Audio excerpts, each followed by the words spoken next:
Good morning, Terraria players, and welcome back to the Calamity mod 1 block challenge. In the last episode, we took on and defeated the denizens of the corruption, moving forward with pre-hard mode. In this episode, we continue on, reaching near the end of pre-hard mode. Here's a list of the main mods used in this video series, with Calamity, Magic Storage, and the 1 block challenge mod by Jabba. If you have a mod suggestion, either smaller quality of life or bigger content mods, let me know down below. I do take suggestions as my queue is only like 2 mods long. Now, with the intro out of the way, let's get back into the mod. With a bundle of balloons in hand and a new armor set, it was time to continue on, challenging the Queen Bee. Its summon item was made from 2 jungle crates through the 1 block mod. Either fish them out or craft them. I needed to kill it for the next armor set I needed, the beetle armor. My jungle was just large enough to extend my other arena for the fight. However, there was, of course, a Calamity change I was unaware of until the battle started. In Calamity Revengeance mode specifically, Queen Bee enrages on the surface. Fun. If I had $1 for every boss I fought that was enraged, I have $2. It isn't a lot, but it's weird that it happened twice. Anyways, enjoy this fight so quickly against an angry bee.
Queen Bee down. I then refought it immediately to get enough beeswax to make an armor set. Bee armor complete. Next up, it was Skeletron time. In this 1 block challenge, how would all of the dungeon work? Pretty simple, actually. To summon Skeletron, you need to make his summon item out of 6 Demonite bars and 6 Crimtane bars. When he dies, Hellstone, Ash Blocks, and Obsidian are added to the 1 block. Dungeon crates are made from meteorite ore, which spawn in the 1 block after Eater of Worlds, 10 Hellstone bars, and some obsidian. Out of them, you can craft golden keys to open the chests. Now that it's all explained, let's get into the fight against Skeletron. Enjoy!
Skeletron down. Not too hard.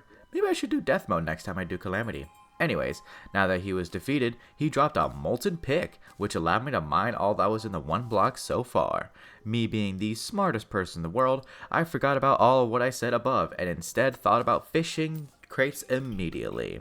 The Clothier spawned, and through Fargo's mutant mod, he sold dungeon blocks and unsafe dungeon walls. I built a massive dungeon and was able to get dungeon enemies to spawn. I then realized that I could craft dungeon crates after about an hour of farming. I do it after a while, as I did a small bit of AFK farming for ores. I then expanded the snow biome a bunch and made some hellstone. The first weapon I crafted from the hellstone was the Cinder Blossom Staff. It was similar to the Sun Spirit and the Frost Blossom Staff, where it made a turret above your head. It lit enemies on fire too. I then made the dungeon crates. Opening them gave me the dungeon lockboxes and some general dungeon loot. I had a ton of keys from farming dungeon enemies in my mini dungeon, so I was able to open them and get many handguns. No cobalt shields. Oh well. Next up, it was time to take on the Slime God, the next Calamity boss. To summon it, you needed to make an overloaded sludge, which was crafted from a material dropped by certain slimes in the evil biomes. I did lose my first attempt, but the second try was a win. Enjoy the fight, this time not enraged, haha.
Slime God Down. Inside its treasure bag, it held multiple weapons from its loot pool, its Revengeance mode item, which increased adrenaline damage by a whopping 15% and increases your damage reduction while adrenaline is full or being used by 5%.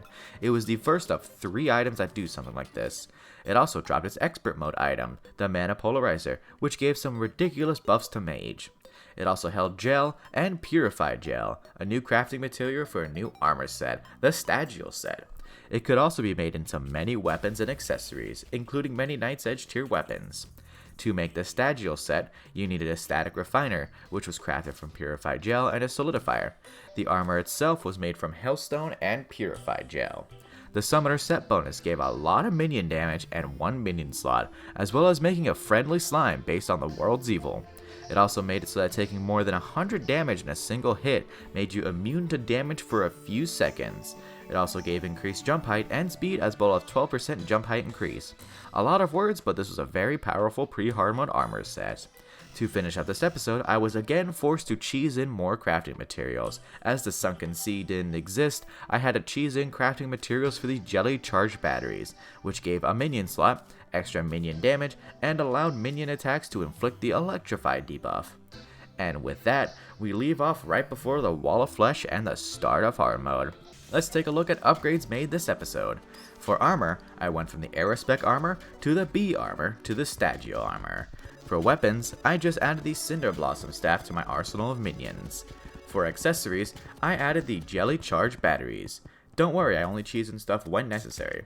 Thank you all for watching. Be sure to tip your local anarchist mod developer, he is a goat after all. See you all in the next one. Blade Burger out.